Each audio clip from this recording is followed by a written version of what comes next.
Well, good morning, everybody, or afternoon, or whenever it is that you're actually going to see this. But my name is Eric Comley. I'm the Gary County 4-H Youth Development Agent, and I am talking to Kristen Wiley, who is the co-director of the Kentucky Reptile Zoo, which is in Slade, Kentucky. And how are you, Kristen? I'm doing well, thanks. Good, good. You? Kristen, I'm doing okay. It's winter. We talked about that. Yes. So Kristen and I, we know each other through, she does programming for me and has come up and done programming not only in county but also at camp and then in addition to that, anytime I have a really random snake story or a snake question, she is my resource, and so I try and reach out to her as often as possible. So, Kristen, the way that I want to do the interview is I want to kind of start like in the beginning when Kristen was a young lass out there running amok, and then kind of move through the rest of and all the way up to your career, and then beyond, asking some questions about how people can get involved in youth and all that kind of stuff. So first of all, so what do you, Kristen Wiley, remember wanting to be when you grew up? Yeah, I saw that question and I was like, what do I remember? Probably should have asked me 20 years ago when that time was closer. Uh, but okay, so I do remember I really always wanted to work with animals. And so I am kind of nerd, and my family every Sunday evening would watch this show on PBS. It was called Nature, and it was hosted by a guy named George Page. And my cat is right here. George Page had this lovely, reassuring voice, and he would talk about whatever the animal in question was that time. And every once in a while, there would be an episode where instead of only filming the animals, they would do a special episode about either the filmmakers or about people who were studying the animals. And so they would be like, how do we know that this lion does blah, blah, blah, whatever it does? Well, we know because we have, these researchers who live in the, savannah 4 months out of the year and study the lions. And I was like, oh my gosh, that's really cool. And so that's really what I wanted to do, was be like an animal behaviorist, or that's called an ethnologist, and that's what I thought, study the animals in the wild. And I can remember like pretending to do this like on my couch with toy animals and like having a notebook, like writing down their behaviors as they sat there not doing anything because they were toys. But so I think that's the very first thing that I thought I wanted to do as a career was study animals in the wild. That's So, awesome. or at least it's the earliest memory I have. Yeah, and I tell people this all the time, and I probably told you before, but I mean, we don't cross paths enough for you to really remember. But when I was younger, I wanted to do what you do. I wanted to be a herpetologist, Yeah. and so I was desperate to do that, and um, but I guess I loosely get to do that. But I guess I'm a kind of a general naturalist. But anyway, so that's here nor there. The reason I asked this next question is, and that is, what was your first job, the one you remember applying for? And you can talk about jobs that you didn't apply for. I in the other interviews, I've told people that when I was 14, my uncle got me a job working in tobacco. I clearly did not have to apply for that job, Uh-huh. but it was just given to me as a gift. Um, Right. Right. Yeah. but then when I turned 16, I did get to apply for a job and had a job, that kind of thing. So I'm curious, what was the first job you remember So applying for? I guess it depends on your definition of apply. So the very first job I got, I think also I was 14. I definitely wasn't driving or anything. Uh, I called. I know you know this, Eric, but probably most people don't. I also am an avid horse person, Mhm. and I've ridden horses since I was about 7. And my mom was like, you could have a job and be able to buy the stuff for your horse that you want without me having to do it all the time. um, Well and played. So I looked in the newspaper, which of course this is before the internet. I looked in the newspaper and found a classified ad for someone wanting farm help. And I called that number. It was like the second farm I called. And the lady hired me over the phone, which now I will tell you is a red flag if you weren't already aware of that. And it was terrible. It was basically doing farm chores, but the woman was completely unreasonable. She would be like, okay, empty and scrub and refill the water buckets in the horse stalls, which is a totally reasonable thing to do, but she would expect me to do like 15 stalls in 15 minutes, which is not, like, it takes that long just to fill one water bucket. Right. And then she would yell at me for doing it wrong, pretty much for every single task there was. And so every time I left work, I would tell my mom how terrible it was. And I think my mom thought I was like this horrible worker and was never going to amount to anything in life. But then one day she saw the lady like chewing me out for doing something, who knows what, and she let me quit. So that was my first job. But I think the first like real job where I actually had to fill out an application sort of job was probably working at a fitness center, where I worked at the front desk and like scanned people's membership cards and that sort of thing. So, but I had to actually like fill out a piece of paper to do that. I had a lot of jobs working on farms. So I did that a lot before I had the job at the fitness center. That's awesome. That's awesome. I'm fascinated to hear like where, especially the people that I know and what they do. And I know you, and it's always interesting to hear what people have done in the past. It's know how unrelated it is, but then in some way, we've had people talk about like how it established work ethic, or those kinds of things. But anyway, so as far as what you do now, what are the educational requirements, or if not that, what's your educational background? So, I mean, my job is so unique that it's probably easier to lump it into the category of like, zoo administration or something like that. Mm-hmm. Certainly to be a director or curator at any sort of animal facility, I would say the majority of people in those positions now probably have some sort of advanced degree. So I have a master's degree, and I know a lot of zoo directors have a master's or a PhD.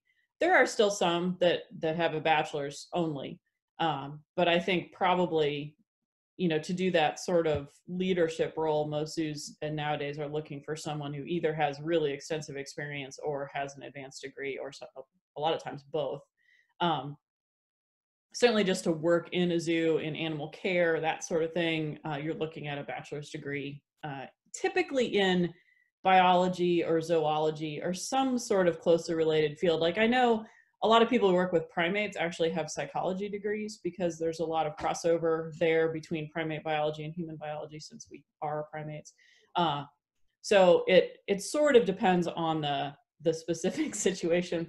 This is my cat Nari. So I know everybody likes cat cameos, so there you go. Her job is to be cute. And so I think that's probably the minimum. It definitely is not an option to not have a college degree and work in a facility in animal care these days. So. Okay. So tell me about the Kentucky Reptile Zoo and what it is that you do there. So we do three things, or we have three goals, I guess is the best way to put it. So the first one is venom production for research, anti-venom production, that sort of thing. And the second one is education. So that's why we have an exhibit open to the public. And you mentioned how we do outreach programs. We travel all over the place doing that sort of outreach with animals. And of course, recently that's been only through Zoom, occasionally, not since we can't go see people in the pandemic times. And then lastly, trying to support research and conservation on reptiles, and especially snakes. Sorry, now my cats are growling at each other. in the wild. So trying to support people who are studying the actual snakes biology, that sort of thing, and doing some conservation work ourselves in a couple of different ways. So that's kind of what the zoo does. And then my job is like anything that needs to be done. So I do really, truly every task that exists here. I either have done or still do on a regular basis. So that can be everything from the kind of administrative side where I manage the budget, I run payroll, that sort of thing, I pay bills. I'm responsible for getting and maintaining all of the licenses and permits that we need in order to operate, ordering supplies, like making sure we have enough frozen rats to feed the snakes, that sort of thing, hiring people.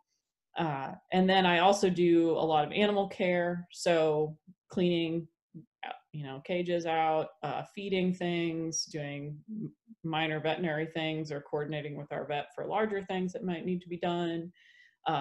Maintenance, like we just actually got a new building this year, so we built a wall to separate it into 2 different buildings. We did all of the work ourselves. So we built the wall, we put up the drywall for it, we insulated it, we put the floor down, we did all the electric work. So like all of that sort of stuff.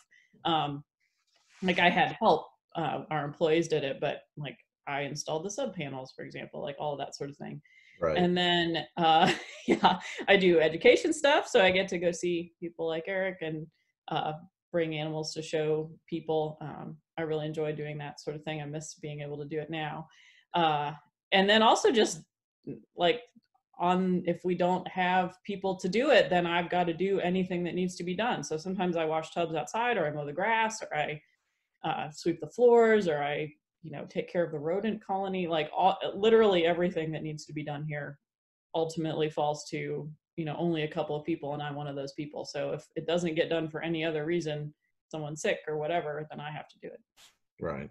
Yeah. Wow. So now I want to get into like I guess looking into your career a little bit more. So what are some of the challenges of your career? So I thought about this question a little bit when you sent it, because I think there are different types of challenges. Mm-hmm. So there's some that I think are more obvious to people. So like some people, I mean, the snake thing, of course, would be a challenge for a lot of people. Just like interacting with a venomous snake, they'd be like, no way. But I think those more obvious things are not the things that bother me. Like some days are really hard, or some days, if the weather's really crappy and I have to do stuff outside, that's not so fun, But that sort of physical difficulty, some days are hard. I'm getting older, so my back isn't as happy about that as it used to be. But that sort of stuff really doesn't bother me a whole lot. Like I really don't mind having a full day of work. I'm better if I'm busy and active and doing things. I think the hardest things are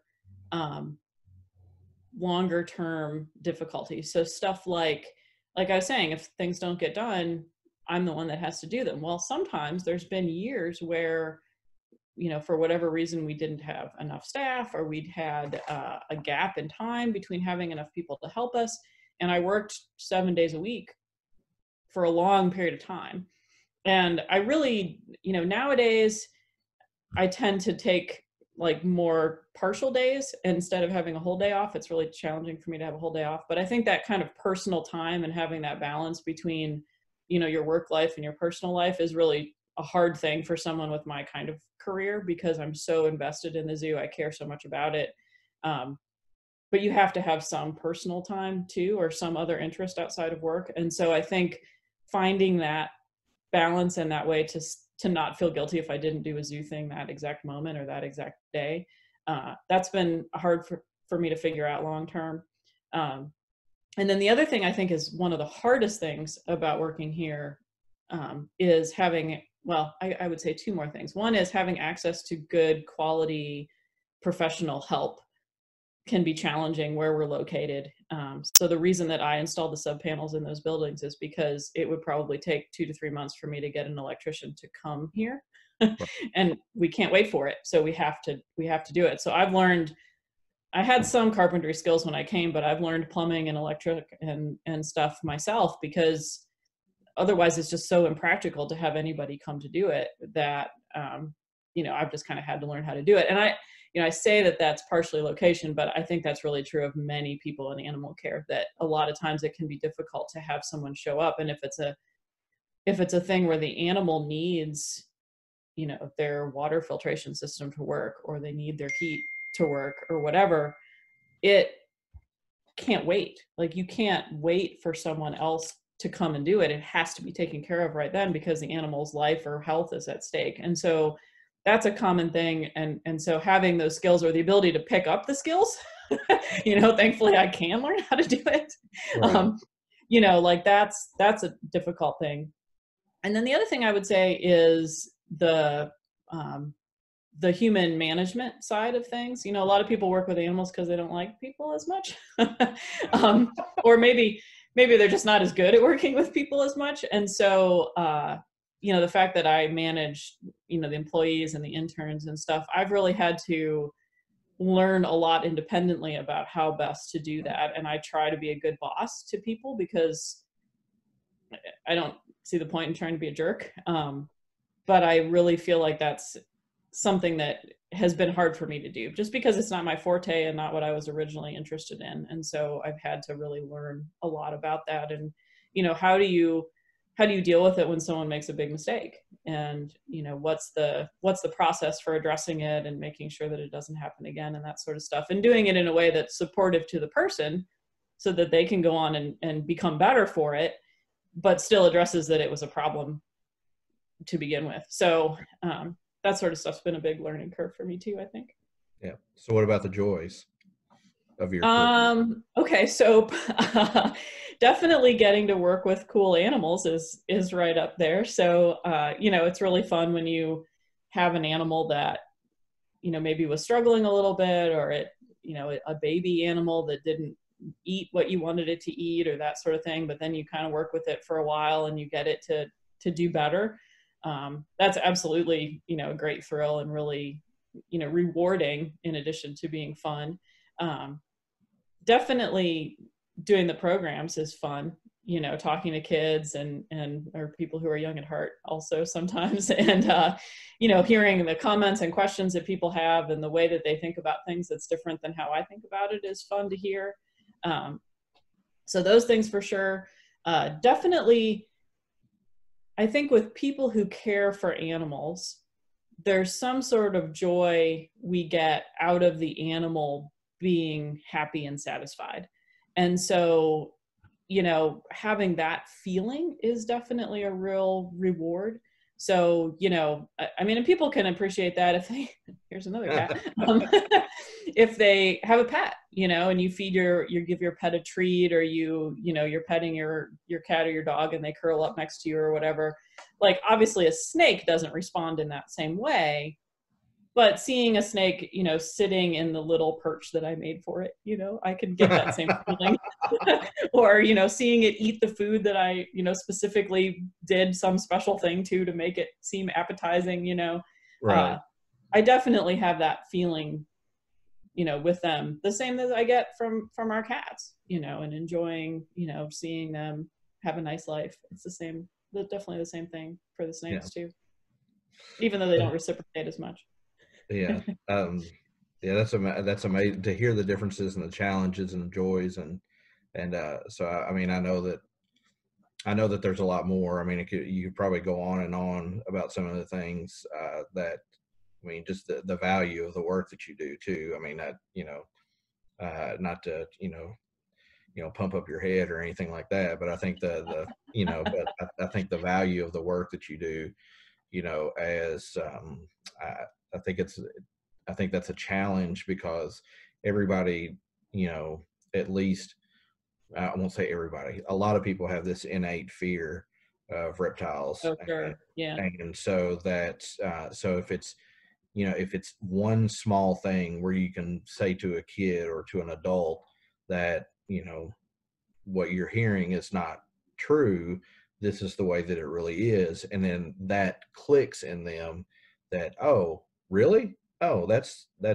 amazing. Sure. So that's one of Yeah. the joys. I mean, and not to put words in your mouth, but that's one of the things that I see in the work that you do, is especially as far as programming is concerned, is where when you step out in front of a group and you can just provide that educational opportunity for them. So, but Yeah.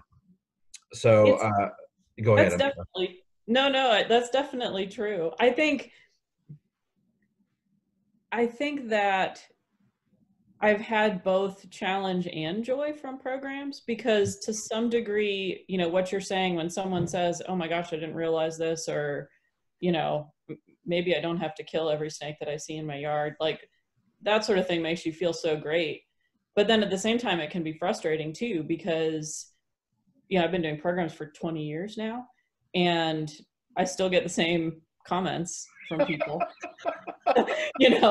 So sometimes that can be hard too, when you have someone come up to you and tell you, they enjoy killing every snake they see, or someone asks you, like, is it really true that a snake doesn't die right away when you cut its head off? And I learned a long time ago that I'm just not going to answer those questions, because if you like whatever it is that you like, I don't come up to you and ask you how to destroy it. And so I ask that same respect of the people who talk to me. But it took me a while to feel confident enough to say that, to Right. say, I mean, you don't have to like snakes, but you have to respect the fact that I do if I'm the Right. one presenting. so, Absolutely. so yeah, sometimes that can be challenging too. Like, I don't, and I don't mean to be rude. And sometimes I think kids, especially, like, they don't think about it that way because they've never known anyone sometimes who actually did really care for the animals. And so to them, it doesn't seem like that. And so to me, the value in the lesson isn't always, or isn't only, about the snake. It's also about recognizing someone else's different perspective, and Right. recognizing that that person can have value, and not that they treat me badly or anything, but just that, because my view is different than yours doesn't make it less valid, and vice versa. So I think that's something sometimes that's, outside of the realm of the animals, but I think can have value to people as well. No, that's great. Yeah. Um, Thank you. So, for someone who might be interested in your career field, what are some things that they can do on the front end to prepare themselves? So, this ties in with the last question I have too, about how youth can be involved, or are there youth opportunities in your field? So you can kind of combine if you want, but I think They might end up getting combined kind of anyway. yeah, So, yeah, um, so I think, so there's kind of two sides to this. There's snakes or reptiles, and then there's just animals in general. And so some of the answers are applicable to both, and some are maybe more just for one or the other. But in general, obviously working with venomous snakes, there's not really opportunity for youth there, because that would be not a good idea. yeah, that Kids would should be not be in contact with venomous snakes. But having said that, I think that animal care is animal care is animal care in many ways. So while there are things that are particular to snakes or cats or horses or birds, there are a lot of things that are the same no matter what it is you're taking care of. You're responsible for the well-being of another living animal. There's going to be some consistencies there.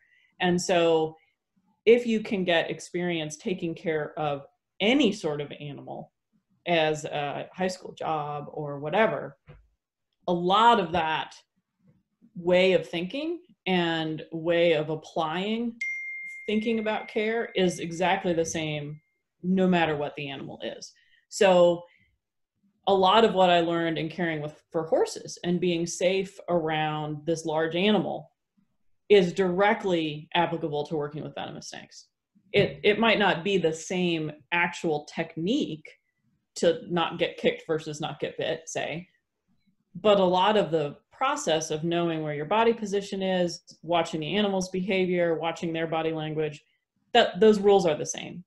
And so if you want to work with animals, even if you're like really interested in waterfowl and you want to work with waterfowl, if you get a job taking care of cows, you're going to be able to apply some of what you learned to taking care of swans at a zoo or whatever. So that's one thing I would say for sure, is any sort of experience, even if you live in a place where there isn't a zoo, if there's a vet clinic or a farm of any sort that you can volunteer at or work for, that's going to give you valuable experience. So that's the first thing I would say.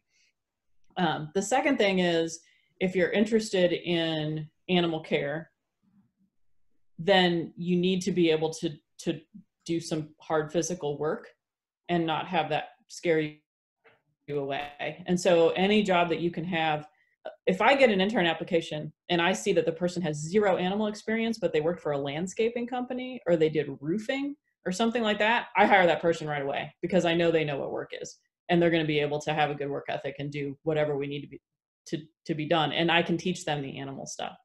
So that is another thing. And then to be more specific towards reptiles, I think that most of the adults in the field, most people like me who've been in it a while, really look at the internet as a double-edged sword. And so I think if you are someone who really likes reptiles and you're watching all of these people with their YouTube channels right now, and you're really into that sort of thing, I think you need to really be aware that a lot of us professionals view many of those YouTube stars as absolute idiots. And if someone told me that they handled animals like some of them, I would absolutely not allow them near any of my animals. So, entertainment is one thing, but many of them cross the line into being borderline abusive or actually abusive towards the animals. And many of them are just dumb. If they're just dumb and you think they're funny, okay, fine, whatever, that's fine. But don't think that you know stuff about animals because you've watched a lot of YouTube or whatever on the internet, or you've been in a group or whatever. Back up that knowledge with actual physical books, because those things have been vetted by people who know what they're doing. And so it's not that the book is old-fashioned, it's that in order for a scientific work to be published, someone had to actually review it and make sure that information was correct, which is not what you get with a YouTube channel, for example. So, that's why we say you need to actually read books too to learn things. It's not because everyone on the internet is an idiot, but there's a percentage of them that are. And if you don't have the way to weed through that yourself, you've got to go to a source that has done it for you. And that's what books do. So that's one piece of advice I would really give. And I am starting to get some applicants, and I hear it from families that visit the zoo too. And they'll be like, oh, this is my, 10-year-old daughter, and she really loves this YouTube channel. And sometimes I'm like, I can't really support that, and there are some good ones too. But there's really some that are bad. And so I would just really caution where you're getting your information from, because a lot of times when you're super interested in something, you really search out everything you can find about it, which is great, but you really need to have some caution there too. And one way you can vet them yourself is to think about the animal. Would you want to be the animal in that video? And if the answer is no, maybe you need to think about who you're watching. Right. So that's I was to go along with that yesterday.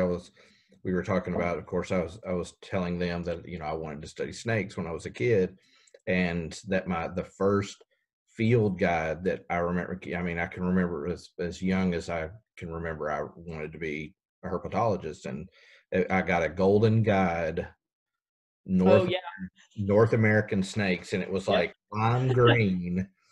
And yep. I think it's over here in our bookshelf, probably. I still have mine. Still have it. Got it from my grandparents. And it's signed, December 25th, 1983.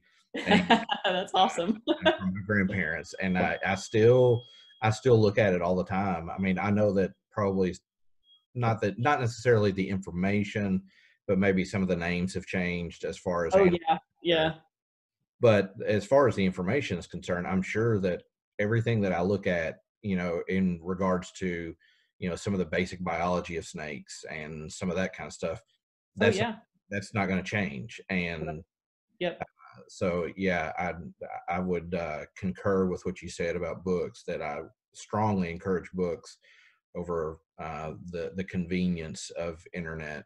Mm-hmm. Sometimes. So, but anyway, as we're making a video ourselves, right? Yes, yes, yes. But we're professionals.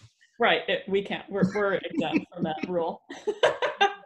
But well, that's the last question I have, and but I really do appreciate you taking the time. I know that you are busy and that you have things going on, It's and normal. but I am going to sign us off here. Okay. My name is Eric Conley. I'm the Garrett County 4-H Youth Development Agent, and this is Kristen Wiley, the co-director of the Kentucky Reptile Zoo in Slade, Kentucky. I strongly encourage that in the spring when they open back up that you get the chance to go down there and take a look at all the really beautiful and fascinating animals that they have on site. So I will let us go here. I'm going to stop recording, and thank you so much, Kristen. All right. Thank you. Bye.